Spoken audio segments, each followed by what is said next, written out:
BFM Business et Tech Co présente De quoi je me mêle ? François Sorel. Bonjour à tous, merci d'être là, très heureux de vous retrouver pour De quoi je me mêle. Vous savez, tous les week-ends, c'est votre rendez-vous tech, à la fois en exclusivité dès le vendredi midi sur la chaîne YouTube de BFM Tech, en podcast audio avec le petit module bonus, et puis vous le savez, tout au long du week-end en rediffusion sur BFM Business, à la radio, à la télé. Avec, pour cette semaine, dans De quoi je me mêle tout à l'heure, un gros plan sur un constructeur chinois qui a des choses à dire en matière de smartphone, c'est Oppo. Oppo qui a eu, on va dire, des hauts et des bas, puisque, rappelons-le, ils ont quitté notre pays il y a quelques années de cela, un peu comme des voleurs, pour tout dire, et puis ils reviennent maintenant avec une nouvelle gamme de produits. On en parlera avec l'un des porte-paroles d'Oppo qui sera avec nous sur le plateau.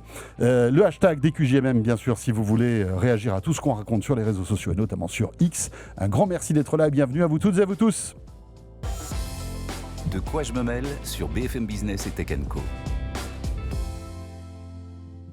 Voilà, quand je dis voleurs pour Oppo, c'est pas des voleurs, ils vont pas vous piquer votre téléphone. C'est vrai qu'ils sont partis de manière un peu cavalière, pour rester poli. Tiens, on va commencer par le club de la presse IT. Et aujourd'hui, avec nous pour commenter l'actu, nous avons Pierre Fontaine. Salut Pierre. Salut. Pierre Fontaine, qui est rédacteur en chef adjoint, vous le savez, de BFM Tech. C'est lui qui suit toutes les dépêches tech et que vous pouvez lire sur le site de BFM Tech. C'est ça. Voilà. Tout à fait. Tout va bien ? Bah oui. Vu On a eu une petite nuit. Une petite nuit ? Bah oui. Mais oui, parce qu'il y a eu la Google I.O. Bah oui, on se demande pourquoi. Et oui, puisque rappelons que ce De quoi je me mêle est enregistré le jeudi matin. Et t'as vu qui nous avons avec nous cette semaine ? Qui ? Mais qui est là ? Mais quel plaisir de le retrouver, c'est Jérôme Colombin. Salut Jérôme. Salut les amis. Mais Ah là écoute, là. je suis ravi également. J'ai l'impression d'être revenu 10 ans en arrière. C'est ça, Jérôme Je crois que ça Colombin. fait 10 ans la dernière fois que je suis venu dans ton studio ici. Alors peut-être pas pour De quoi je me mêle, parce que je crois que mais tu étais venu au CES de Las Vegas, on s'était croisés dans cette émission, mais c'est vrai que ta présence dans De quoi je me mêle est rare. Tu viens plus souvent nous voir dans Tech Co. Et merci d'être là. Avec ça fait plaisir toujours. Ravi également. Voilà, Jérôme Colombin que vous pouvez retrouver évidemment en podcast avec son propre podcast Monde Numérique, avec l'actualité tech tous les jours. C'est en audio, c'est en vidéo. Il y a aussi un site Monde Numérique, etc. Et tout à l'heure, on va parler de ça dans le petit module bonus. Voilà, je vous le montre si vous êtes avec nous en audio, parce que Jérôme sort un bouquin pour qu'on fasse des meilleurs podcasts. Bon, alors ça C'était pas vraiment destiné à toi. Non, mais ça s'adresse pas à tout le monde. Mais en revanche, c'est vrai que vu l'explosion du podcast, on en parlera tout à l'heure, c'est très intéressant. T'as pas envie de te lancer dans les podcasts, Pierre ? Mais je le lirai avec intérêt en tout cas, parce qu'il y a toujours des. Je suis sûr que j'apprendrai plein de choses. On va commencer donc De quoi je me mêle et ce club de la presse IT par l'actu chaude du moment. C'est la grande soirée que Google nous a proposée. Alors là, ils ont tout mis, Google hier pour cette Google I.O. Évidemment, le patron de Google, Sundar Pichai, est monté sur scène en introduction, bien évidemment, comme à chaque fois. Et puis alors là, ça a été un défilé d'innovation. Tout boosté à l'IA, que ce soit le moteur de recherche, Gmail, que ce soit aussi des outils qui ressemblent à OpenClaw. On va en parler. Mais pour débuter, Pierre et Jérôme, vous l'avez sans doute vu comme moi, il y a eu quand même une annonce hardware. Ouais. C'est la paire de lunettes Google en collaboration avec Samsung. Ouais. Alors, elle avait déjà été teasée, si on se souvient bien, en octobre dernier par Samsung à la fin de sa conférence. Et là, on l'a vu un petit peu plus. Alors en fait, c'est des lunettes à 4, ils sont 4 à se les partager. Parce qu'il y a les... Il y a Samsung qui fait la partie électronique, il y a Google qui fait la partie intelligence, et puis on va dire le design est confié à deux grands, vu que ce TK Essilor est déjà un petit peu monopolisé par quelqu'un d'autre. Donc il y a deux marques, effectivement, une coréenne, Gentle Monster, et une américaine, Warby Parker, qui sont chargés de faire des designs. Alors les Coréens font des designs un petit peu plus originaux, foufou, on va dire. Et puis, un peu K-pop, quoi. Voilà. Franchement, c'est assez sympa. Je trouve assez sympa. Je ne sais pas si je les porterai, mais c'est sympa. Et puis Warby Parker a effectivement une approche un peu plus classique. Mais en fait, ça fait donc des lunettes intelligentes, au sens où on embarque Gemini dedans, même si, il faut le préciser, elles sont connectées obligatoirement à un smartphone. Et quand je dis smartphone, attention, ce n'est pas forcément un smartphone Android. Ça peut être iOS. Et ça, franchement, c'est une bonne nouvelle. Ouais. D'ailleurs, c'était écrit lors de la présentation, compatible avec les téléphones Android, mais aussi iOS. Ouais. Et ça, alors, c'est pas forcément une surprise, quoique un peu quand même, vu que c'est Samsung qui a à la manœuvre côté hardware.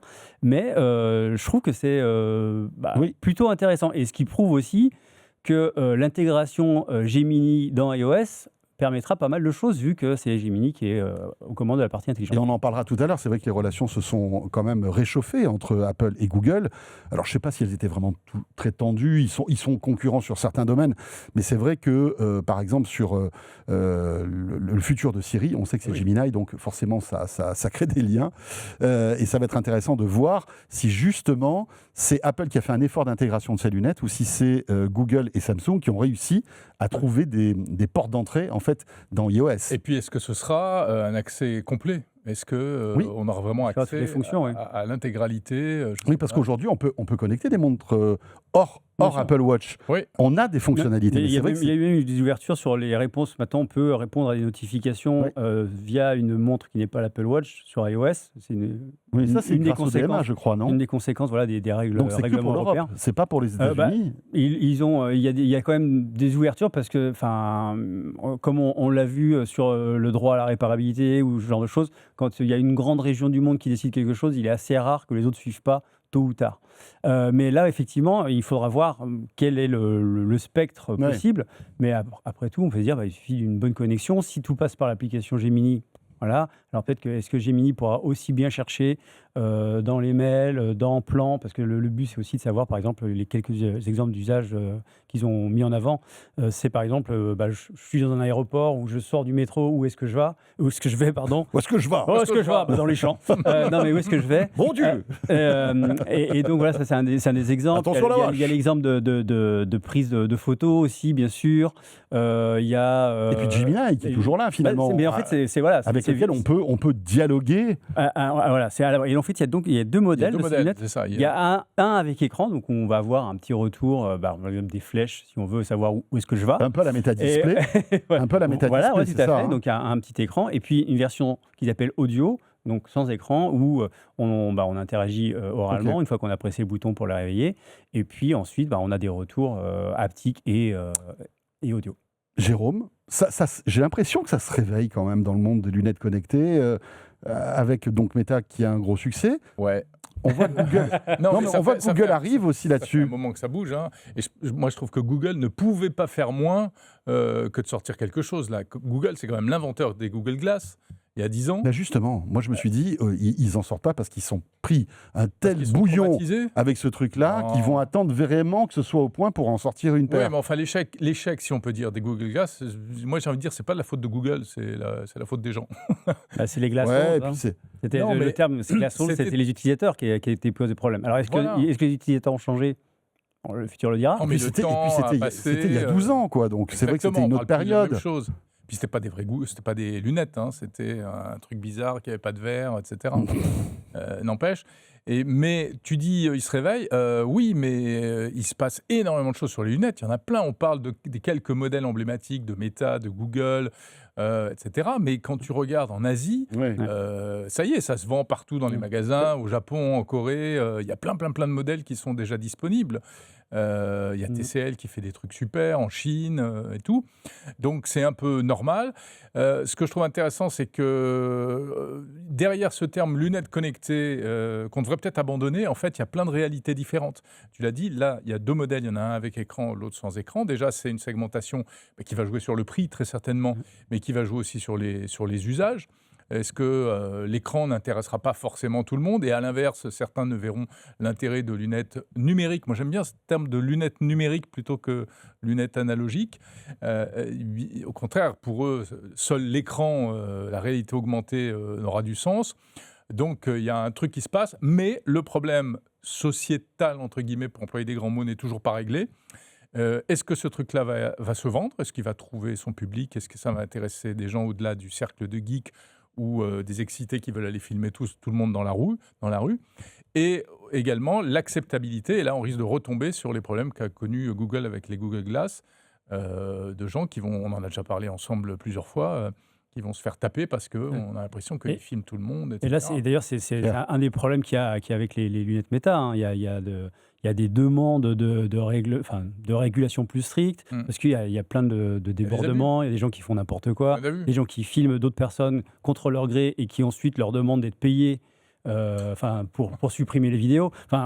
Vu que tout n'est pas encore encadré par la loi, même si, par exemple, le droit à l'image et le RGPD en France couvrent déjà pas mal de choses, c'est vrai que ça pose plein de questions. La technologie avance assez vite. Les usages, on sait qu'il y a forcément des gens qui vont abuser des capacités technologiques. Et toujours derrière, il y a cette question de et la vie privée, qu'est-ce qu'on en fait, quoi. Ouais. Et le problème, ce serait qu'on en vienne à critiquer le produit lui-même. Ouais. Parce que non, c'est un truc génial. Par exemple, pour du reportage. C'est des applications professionnelles, mais des reporters, des médecins, moi, on me parlait aussi d'agriculteurs, par exemple, dans les champs qui ont les mains prises et ils ont besoin à la fois de montrer, de filmer, de communiquer, d'interroger une IA pour avoir des trucs et tout. C'est fantastique. Mais il ne faudrait pas que ce soit pourri par quelques illuminés qui vont faire n'importe quoi, en fait. Je pense qu'il ça explosera dans le grand public quand les prix vont baisser déjà. Donc il va falloir. Oui, bien sûr, mais ça va baisser. Quand on aura aussi peut-être, on pourra.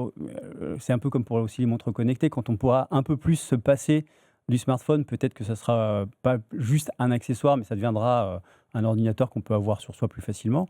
Donc prix performance, et puis les usages, effectivement, quand on aura des usages où on aura beaucoup plus de liberté grâce à ces produits-là, peut-être qu'on y réfléchira aussi, mais ça va demander une courbe d'adoption de toute façon, parce qu'on n'est clairement pas au produit fini, là, on est aux premières étapes de quelque chose qui peut être hyper intéressant à l'avenir, et que pour l'instant, c'est balbutiant, c'est encore assez limité, prendre des appels, répondre à des appels, recevoir des résumés de notifications de messages qu'on a reçus, c'est bien, mais entre avoir ça sur les yeux et puis au bout d'un certain temps, parce que là il y a la question de l'autonomie aussi, on ne sait pas au bout de combien de temps il faut recharger. Et on n'a pas eu d'infos là-dessus.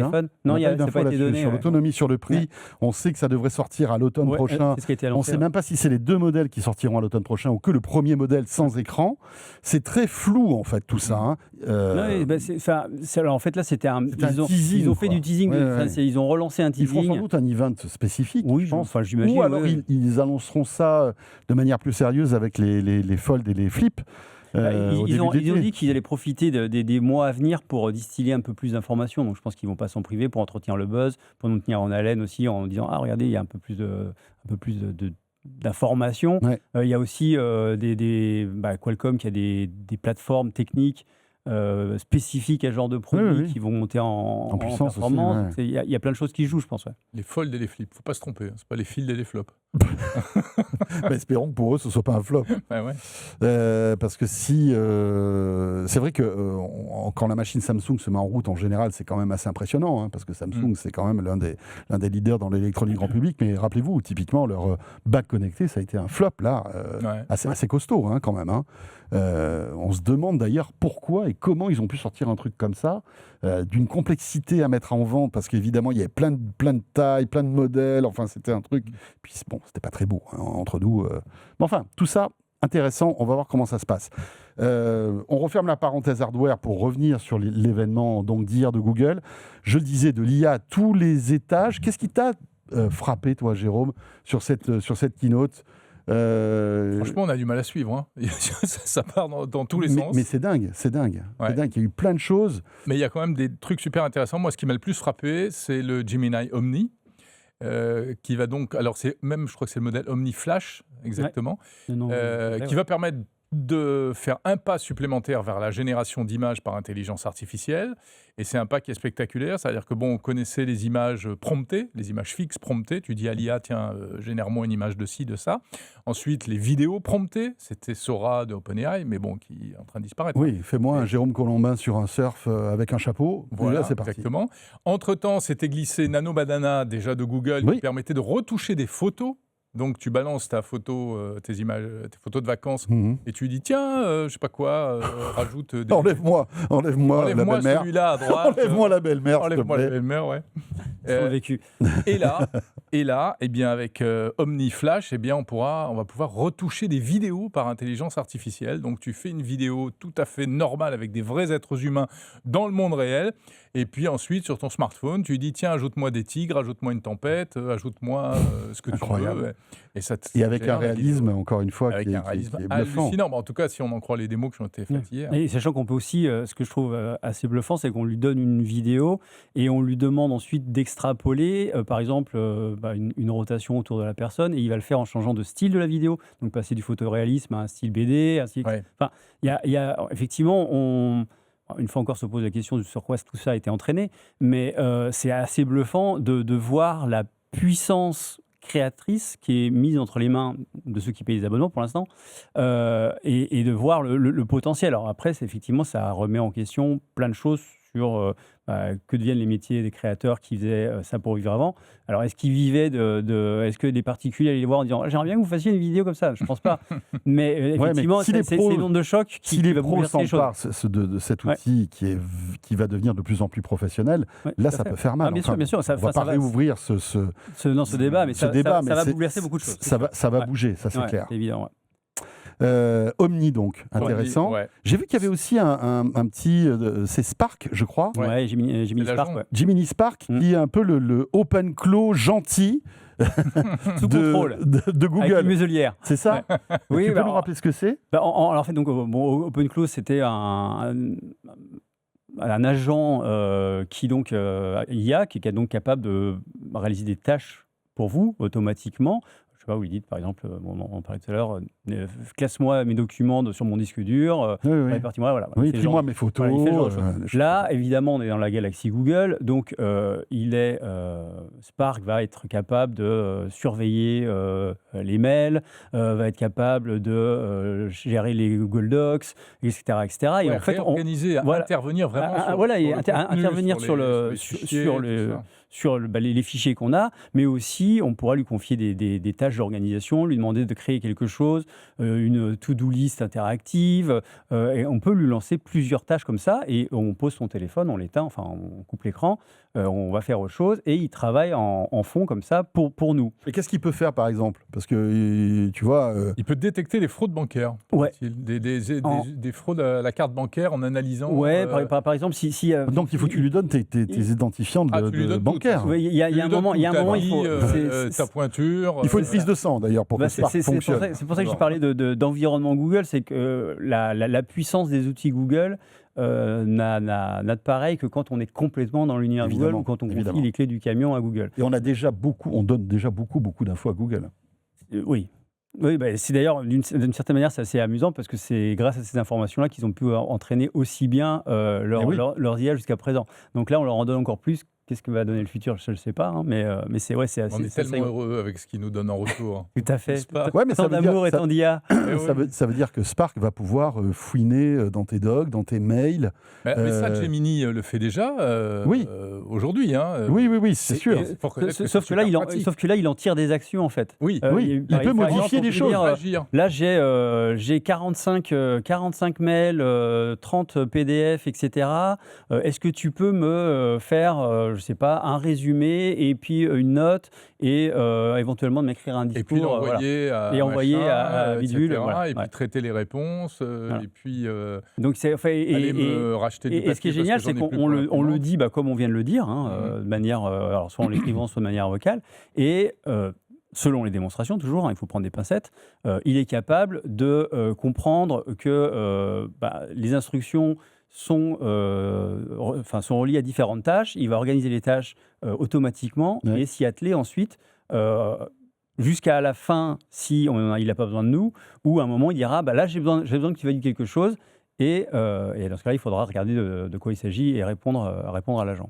Ouais. Je crois qu'il y a aussi un truc sympa sur le shopping. Je ne sais pas si vous avez vu ça. Ouais.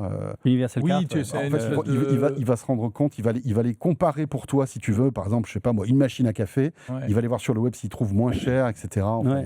Et il prendra aussi en compte le fait que, par exemple, si on a une carte de fidélité dans un magasin Ouais. qui permet d'avoir un abattement, il va dire dans ce magasin, il y a cette promotion-là, mais en plus, avec la carte, ça fait X% en moins. Et voilà. Donc, alors évidemment, c'est toujours dans le périmètre du shopping Google, Ouais. hein, bien sûr. Hein. Il y a Donc, une histoire de panier intelligent aussi, où tu peux aller faire des courses chez différents marchands.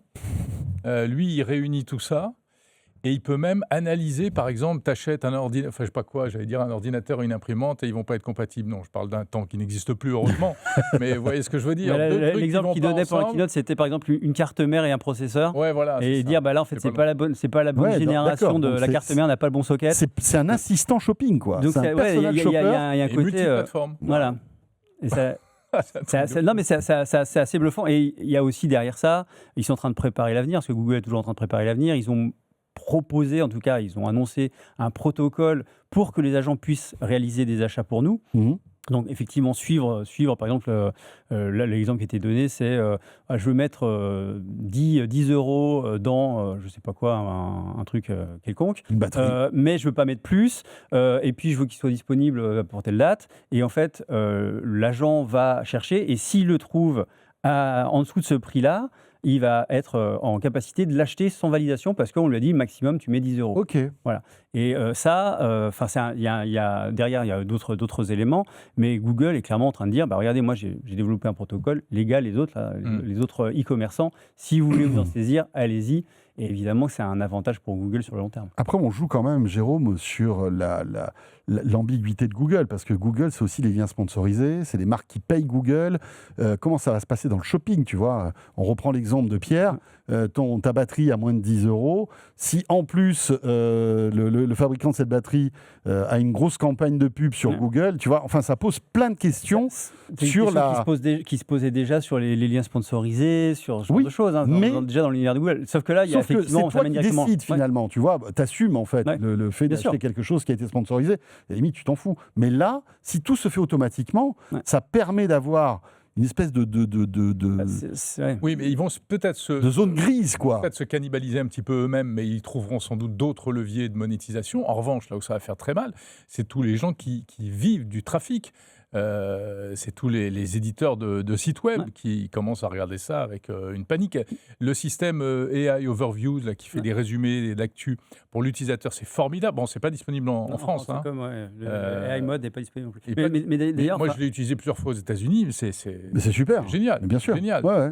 Mais sauf que pour les éditeurs de sites, c'est une catastrophe. Après, tu as des liens quand même qui apparaissent. Oui, tu as des liens. Mais c'est vrai que tu es moins enclin à cliquer sur ces liens parce que tu as l'info. Ouais. Mais après, la fois est mise en forme déjà. Ouais, tu sais, on peut pousser le raisonnement très loin. Moi, on voit bien aussi qu'il y a du trafic qui est, je dirais, enfin, je ne vais pas me faire des amis, mais qui est indu. Quand on te remonte des infos du genre attention, ce paquet de céréales est retiré du marché. Ah bon, lequel Et tu cliques dessus. Et là, tu cliques dessus et il y a une espèce de business qui s'est créé autour de ça. Je prends cet exemple parce qu'il m'a frappé dernièrement. Tu vas sur le site gouvernemental qui traite tous les machins, tu fais un petit papier tous les 2 jours, et hop, ça te fait du trafic. Mais franchement, c'est se moquer du monde. Oui, c'est clair. Déjà, si c'est une vraie info de service public, tu donnes l'info tout de suite. Et c'est vrai que, alors, toi, tu es en plus dans le cœur du réacteur, si je puis dire, parce qu'en tant que rédacteur en chef adjoint de BFM Tech, tu es confronté à ça, à cette comment dirais-je c'est de l'intermédiation, en fait. L'intermédiation, le fait de faire de l'audience malgré tout avec des titres, il faut des titres accrocheurs, mais ne pas aller trop loin en disant... Enfin voilà, quoi. C'est vrai qu'on se rend compte qu'il y a de plus en plus de titres qui sont ambigus, qui donnent envie de cliquer. Et puis quand tu cliques, en fait, derrière, il n'y a rien. On refuse la dernière innovation d'Apple. Mais qu'est-ce que c'est? Mais en fait, ce qui est intéressant, c'est ce que ça montre, cette histoire de titres, etc., c'est que ça montre à quel point Google, et ça va être encore plus important dans les années à venir si ça continue comme ça, est en fait tellement devenu la porte d'entrée dans l'information qu'il dicte ses lois et il expose en fait alors pas ce qu'il veut, mais ce que ces algorithmes veulent. Par exemple, effectivement, il n'y a aucune raison que ce genre de clickbait, ces sites, qui sont souvent d'ailleurs générés par l'IA maintenant, se retrouvent à avoir des papiers sans aucune valeur ajoutée en tête de référencement. C'est sûr. Mais attends, mais... Alors qu'il y a des médias, Oui. alors on ne va pas dire que Moi, tous les médias C'est sont le système sérieux, et Discover j'aurais pas cette de prétention. Google, Mais bien qui sûr, est mais- hyper prescriptif. hein, Mais qui- tu vas qui- sur Google Actu, par exemple, tu Ouais. vas dans la rubrique science, enfin nouvelles technologies, tu n'as que des liens sponsorisés. Ouais. en Ouais, il y a fait. beaucoup de Tu n'as plus d'actualité. Ouais, Non. bah, ça arrive, mais oui. Mais, Mais- c'est grave, le en fait, truc c'est a très été- a grave. été dévié, le jouet était cassé. Le jouet a été Bah, cassé. qu'est-ce que tu veux Mais justement, enfin, je rebondis sur là, on parle de l'effet de la recherche Google sur le shopping, mais ils ont aussi présenté, et pour moi, alors c'est vrai que la mise à jour d'application Gemini est sympa, un peu plus fluide, un peu plus jolie, etc., plus interactive, mais je trouve que ce qu'ils ont annoncé au niveau de l'évolution de Google Search, donc leur fonds de commerce historique, hein, Mhm. c'est vachement plus intéressant. Et c'est en fait, alors effectivement, en France, on n'a pas les AI Mode, on n'a pas les AI Overview, donc on ne se rend pas compte du Oui, impact qui ont oui, déjà oui. été Nous, on fait. reste au Google de 2010, quoi, finalement. Voilà, oui, on a la barre de recherche. Non, non, mais c'est classique, vrai, c'est vrai. Et là, en fait, on Mais aura alors, il faut un VPN. on aura la possibilité de donc poser des questions beaucoup plus longues Mhm. en langage naturel, avec une fenêtre plus Oui. large. On pourra la dicter également, ça ne change pas beaucoup actuellement. Mais après, le résultat sera, entre guillemets, un peu personnalisé. Mhm. Par exemple, ils ont donné des exemples sur explique-moi ce qu'est un trou noir. Et ils ont intégré Antigravity, donc qui est un logiciel de vibe coding, donc c'est-à-dire de génération de code informatique qui est à disposition du grand public et des pros. Voilà, ils l'ont intégré dans Google Search pour que, en fait, il y ait par exemple des animations qui soient créées pour expliquer quelque chose, des petites vidéos, des images. Ah En fait, oui, d'accord. l'IA Et tu générative. restes dans l'univers Google. Voilà, et en fait, Tu l'IA vas pas aller générative. voir cette animation sur un site web. Voilà, et en fait, extérieur. tout est là, en fait. Ouais, c'est ça. On parlait d'intermédiation tout à l'heure. En fait, c'est un peu la fin de l'intermédiation. Alors, qu'est-ce que ça va donner? Est-ce qu'ils vont. Une nouvelle étape. Est-ce qu'ils vont mettre des barrières? Parce que je pense, enfin, pour en avoir parlé avec des représentants de Google, ils ont conscience que l'IA générative, elle génère que elle régénère en fait que ce qui a déjà été écrit. Hein. Elle invente pas de choses. Donc, à un moment, il faut qu'il y ait des gens qui gagnent leur vie à écrire l'information. Autrement, il y aura pas de matière pour l'IA. Mais effectivement, quel point d'équilibre trouver, et avec cette nouvelle étape où on a un résultat complètement fou, hyper séduisant, avec une vidéo très claire, une animation super chouette, ou juste une jolie photo générée par l'IA, on se retrouve à avoir un résultat de recherche qui est plus joli qu'un site, en fait. Ouais, c'est clair. Alors, il y a énormément d'autres choses sur cette Google I.O. J'imagine que tu en parles évidemment sur BFM Tech. Jérôme, toi aussi, tu vas sans doute évoquer le sujet. Et tu as peut-être déjà évoqué le sujet dans Monde Numérique. J'aimerais qu'on enchaîne sur un autre rendez-vous qui, lui, aura lieu le 8 juin, donc c'est très bientôt. Hein. C'est, on va dire presque l'événement miroir, mais cette fois-ci organisé par Apple. C'est la WWDC. Et de la même manière, Apple convie des centaines et des centaines de développeurs, alors soit en physique, soit en vidéo, etc., pour découvrir leur stratégie pour la prochaine génération d'iOS. Donc C'est ça. voilà, c'est quand même assez intéressant. Enfin, iOS, mais aussi macOS. Oui, enfin, tout ce qui est tout logiciel. l'écosystème tout à fait. soft d'Apple. Et cette année, cette WWDC va être d'autant plus intéressante qu'elle va être un peu la WWDC de tous les dangers d'Apple. Ils vont être obligés véritablement de réparer tout ce qu'ils ont raté ces 2 dernières années. Ouais. L'IA, bien évidemment, en premier lieu. Hein, bon, on ne va pas parler du Vision Pro, parce que le Vision Pro, ça y est, on va dire, c'est de côté. Oui, tu le passes par perte des profits, Vision Pro. Non, mais on ne sait pas. Peut-être que dans quelques années, ça reviendra. Mais c'est vrai que là, aujourd'hui, on voit que le soufflet est retombé. Et tu es d'accord, Jérôme? Ça va être quand même assez un rendez-vous à suivre, parce que je pense qu'il va être très intéressant.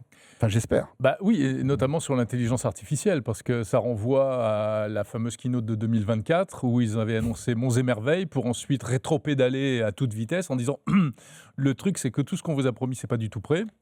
Et c'est là où il y a même eu des purges en interne. Enfin, c'est Et puis ça terrible. leur vaut une action en justice aux États-Unis, d'ailleurs. Tout à fait. Ouais. En plus. Ouais, 250 millions, je crois, enfin, qui devront partager à des utilisateurs qui ont fait une class action, en fait. C'est fou, ça. En disant, on vous rendez compte, vous nous avez menti, etc. Ouais, vous avez promis quelque chose et on l'a pas, quoi. Mais d'ailleurs, c'est fou cette histoire, parce que je crois que c'est la première fois qu'Apple va trop loin. va trop loin. C'est le marketing. Parce que là, c'était toutes les vidéos de 2024, c'était du fake en fait. C'était des scénarios d'IA qui n'existaient pas, puisque 2 ans après, ils n'étaient pas sortis. Donc, ils ont imaginé des trucs. C'est le but vers lequel, c'est l'objectif vers lequel ils veulent aller. Hein. Alors, ils ont essayé, en plus, avec le partenariat avec OpenAI, de compenser un peu, de recoller les morceaux, mais on l'a tous utilisé en termes d'expérience utilisateur. C'est ce qui est pire, je pense.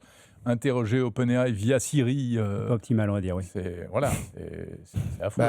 Oui, c'est pas terrible. D'ailleurs, pas de parenthèse, OpenAI veut se débarrasser de ce partenariat, visiblement, parce qu'ils sont très vexés du fait que ça n'a pas rapporté beaucoup d'argent, alors qu'ils imaginaient que ça pouvait être la poule aux œufs d'or. Ouais, ils se sont fait avoir. Ils se sont fait avoir. Parce que, et Sam Altman le dit, il dit, nous, on a implémenté ça super bien dans l'univers Siri, etc., pour que les gens puissent l'utiliser, mais en fait, Apple n'a pas... À aucun moment n'a poussé en fait cette innovation.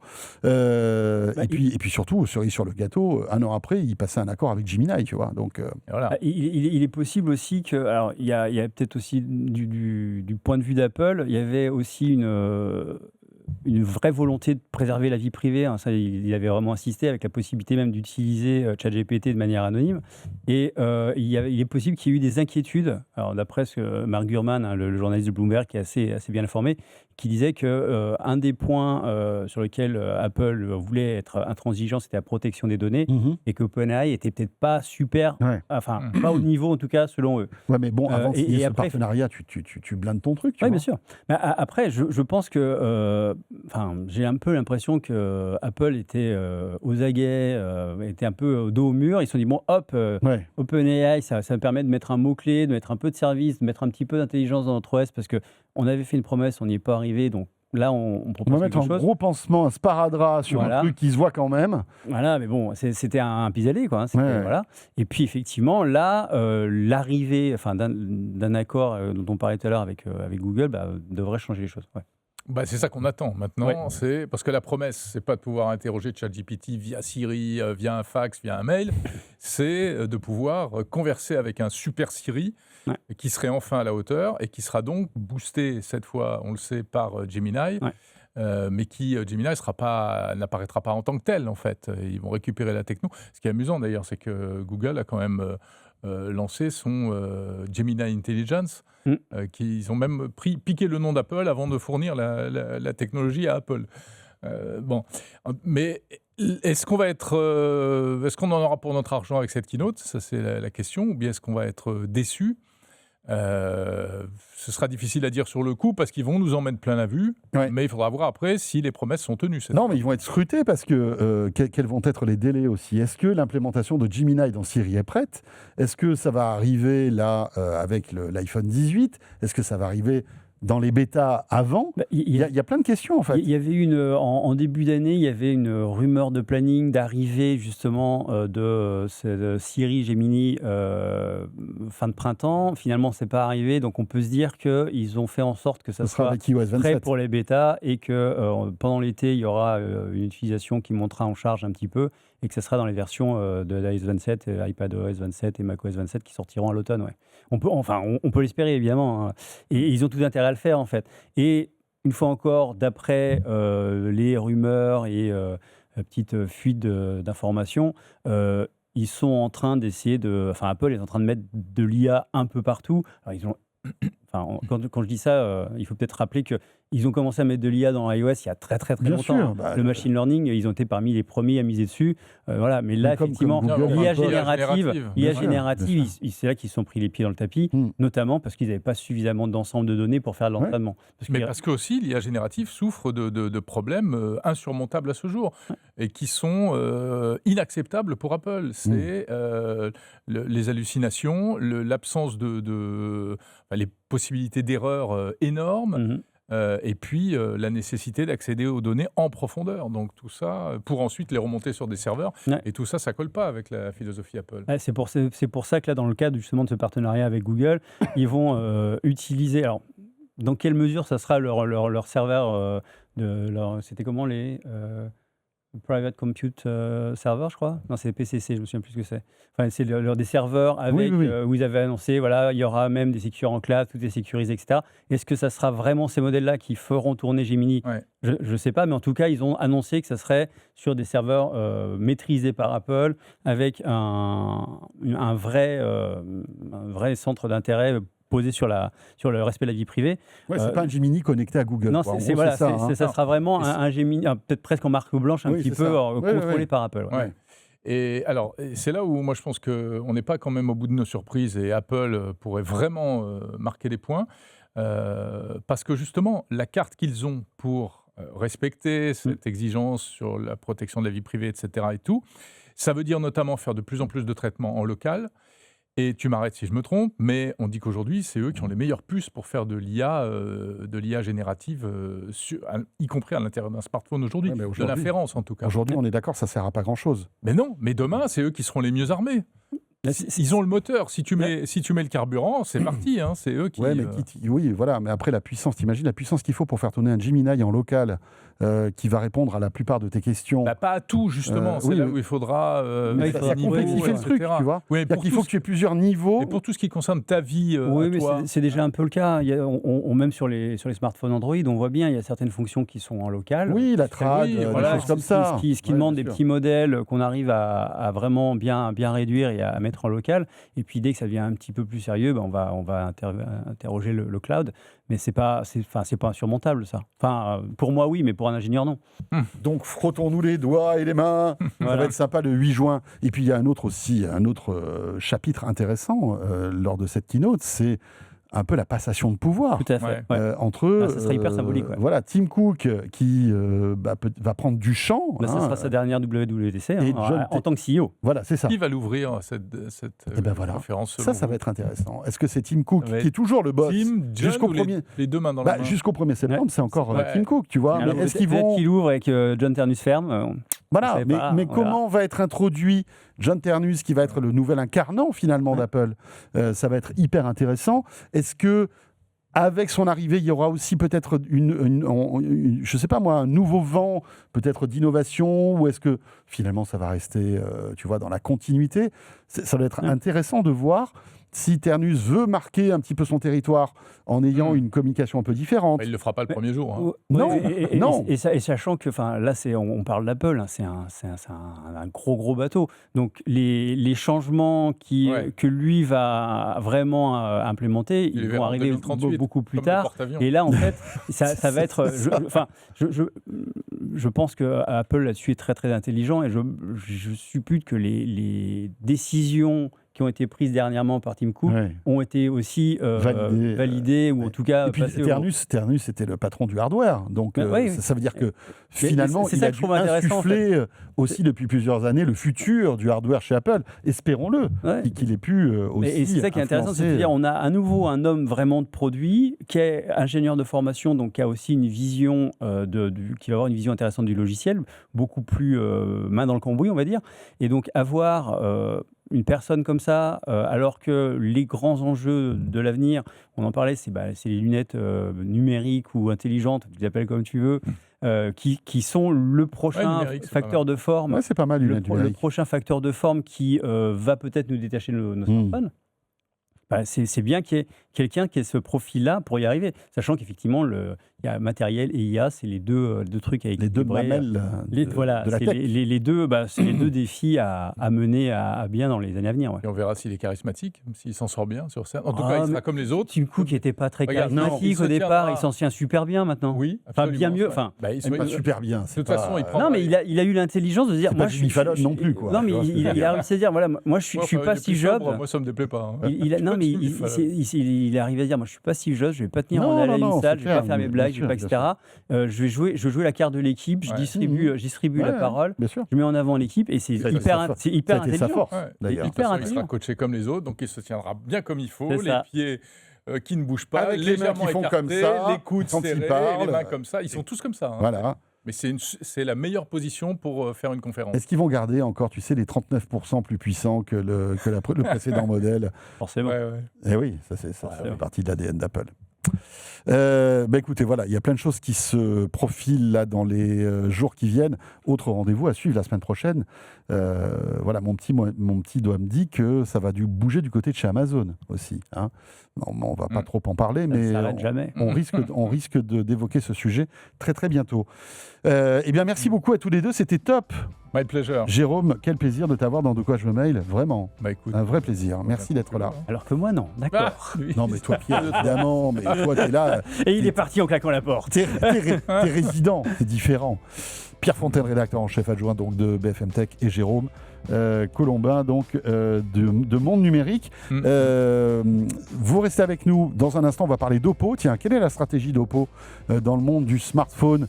On va évoquer tout ça avec mon invité dans un instant. Et puis, on retrouvera en module bonus Pierre et Jérôme. Vous le savez, c'est les petites minutes supplémentaires que je vous propose uniquement, exclusivement sur le podcast audio.